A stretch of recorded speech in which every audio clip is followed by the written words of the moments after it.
What is going on, you guys? My name is Rayge, and we are back today with a quick follow-up video in regards to my game plan for the next coming here of the legendary event featuring Green Goblin. So yes, he was officially confirmed in the official Portuguese language blog post. That, however, did not translate back to the edit. So we were able to identify and confirm that it is gonna be Green Goblin. And as well with the blog post that came out Friday, it also provided additional guidance that the Rebirth team is in fact the second team as a supporting cast for the new Avengers that was previously announced I think a couple months ago, to give folks heads up on preparing this team, but as well the additional clarity that if we're attempting difficulty 8 and above, you are going to be needing both teams, specifically for certain nodes that are going to each call out for that trait as shown in the blog post. So my game plan has always been using Rebirth as outlined in my original video. I also did an analysis between the two teams, so if you guys are interested in going to take a look at that in terms of how I kind of decided my decision. But in this video, we're going to be talking about why I do feel Rebirth is the right option for myself, and I want to walk you through my logic because I didn't have as much time in that video to really clarify on overall the true reasoning behind that, right? I mean, I alluded to it, but at the end of the day, it is going to be dependent on your goals. So I just want to have a couple of quick reminders here. Remember, you only need to build both teams if you're attempting to go beyond difficulty 8. If you're planning to just, get a 4-star, 5-star, I mean, honestly, this video shouldn't even be a concern for you guys. You should just be building whatever is best for your roster, whichever is easier to bring up new Avengers or Rebirth, and get the 4-star, 5-star. It's gonna be super easy if you already have them previously built up. Also keep in mind too, you're only gonna need to build up both teams if you want more than 5 stars, right? We've seen from these past Scourge and Pact events that if you are going through the motions and doing difficulty 7 with most of the Pacts or Scourges activated, you'll likely end up with 5 stars or greater, and that to me is a more than practical use of a character when you have them fully unlocked. We've seen very common cases of this with some of the more powerful characters that came about previously, especially with the Horsemen, especially with Kang, Apocalypse. They can all be very useful at 5 stars. So that goes without saying. This legendary should be no exception.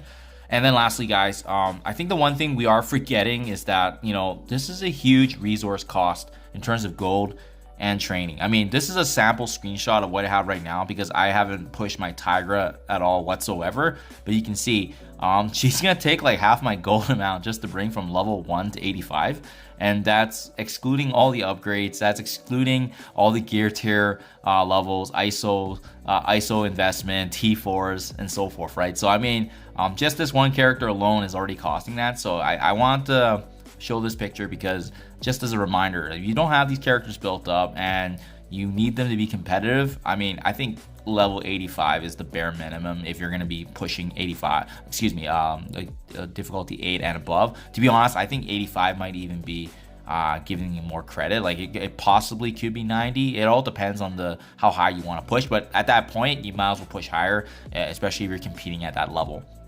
So I mean, you multiply that by 4 or 5 characters, you're looking at least 30-40 million plus in gold with T4s, training materials. Even right now in the screenshot, 1,000 of these L4 training mats just to bring Tigra up from level 1 to 85. Right? So just take a step back, make sure you guys are assessing your resources because you got to be doing this for them and as well as Rebirth if you want to be pushing beyond difficulty 8. And if you don't have Rebirth built up as well, you basically just multiply everything by 2, right? So just something to keep in the back burner here. So having said that, that is really the main reason that's driving my decision, right? For me, being free to play, but still trying to be as competitive as I can, even in that free to play mindset, I have to be prioritizing my resources, whether it's gold, training, T4 materials, everything that comes along. It needs to align with my goals, right? And building a luxury war team for my account that's focused on raids and arena, it doesn't really make a lot of sense.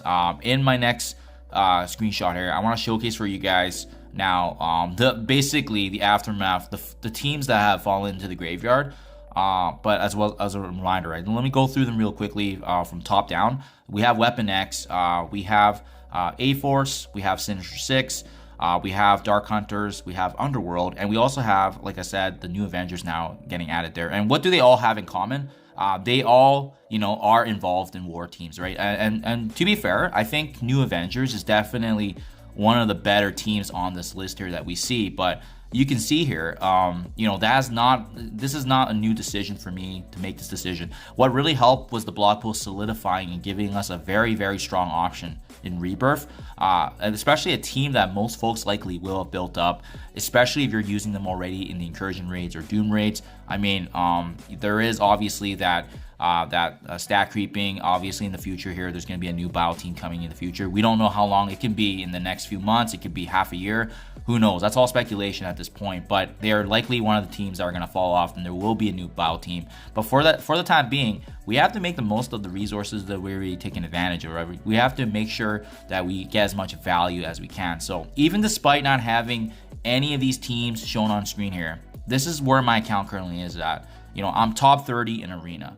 I'm doing 60-70% daily raid incursion 1.6, the highest difficulty right now for the incursion raids. Right now, my progress in Dark Dimension 6, I'm top 1,000, and I'm free to play. And then lastly, my war and crucible rate is a 70% win rate. What does that mean? Well, it means in a typical week, if we have 3 war battles, we typically win 2 of them. And in Crucible, I'm generally the second or best player on that list of my Cosmic Crucible battles. And this is all factoring in that I do not have any of these teams built up. Now, let's go back here. Is Green Goblin coming into the game, who's speculated to be a Cosmic Crucible team? Is he going to change any of those metrics that I just had, that I just listed? If he was going to have a meaningful change to any of this, then I would say yes, I would probably try to use resources and build up both New Avengers and Rebirth, because this would have a meaningful change. But having this luxury team on top of this Cosmic Crucible speculated team with Green Goblin, it's gonna be cool. But are they gonna change how I'm performing in arena? Are they gonna be changing my raid progression, my Dark Dimension 6 as I'm waiting for the legendary unlock? That's basically what I'm waiting for, right? I'm building up gear, but I'm waiting to see how this is going to impact Dr. Octopus and where Green Goblin can fit in terms of the traits. Lastly, are they going to impact my Crucible? Yeah, they could probably be another team I can use, but I'm already getting a 70% win rate. So, I mean, at the end of the day, if I'm being honest, it's just a lot of materials for a team that's not going to impact my account. Now, that's the big thing you have to ask yourself, right?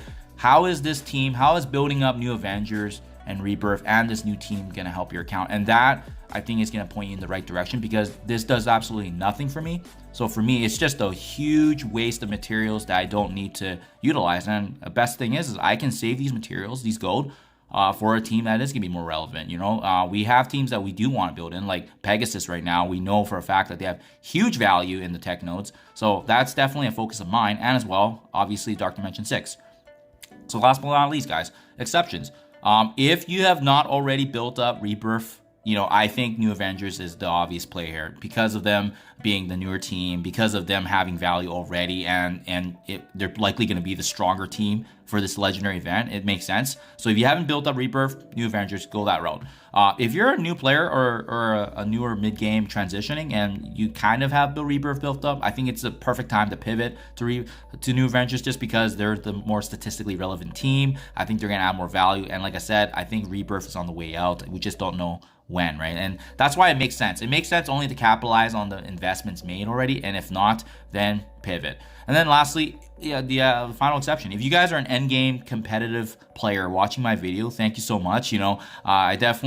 I don't think there's much I can teach you, because I'm actually just casual and free to play. But if you're a top 100 to 500 player, definitely do not listen to my advice, because you guys will probably be building up everything already on top of every other team that's relevant that comes out, because that's how you have to be to stay competitive in this game, right? But for myself, like I said, building up New Avengers is not going to impact how I'm doing in arena, raid, my Dark Dimension 6, and as well, the Cosmic and War status of how I'm doing. So there you guys have it. That's my game plan. That's why I'm fully not investing in New Avengers. I'm going to feel really good about just getting through Rebirth, Difficulty 7, all packs. I'll make sure I'm going to make guides on this as well, because I'm sure there's going to be some bottlenecks here and there, but definitely going to be possible. My experience with Difficulty 7 is that when you do have, north of a 1.4, 1.5 million team, even if the node is intended to take down that team, you're just going to power through it. And that's kind of what I'm confident on. Even better if they give us raid buffs, but I'm not expecting it. But I'll keep you guys up to date.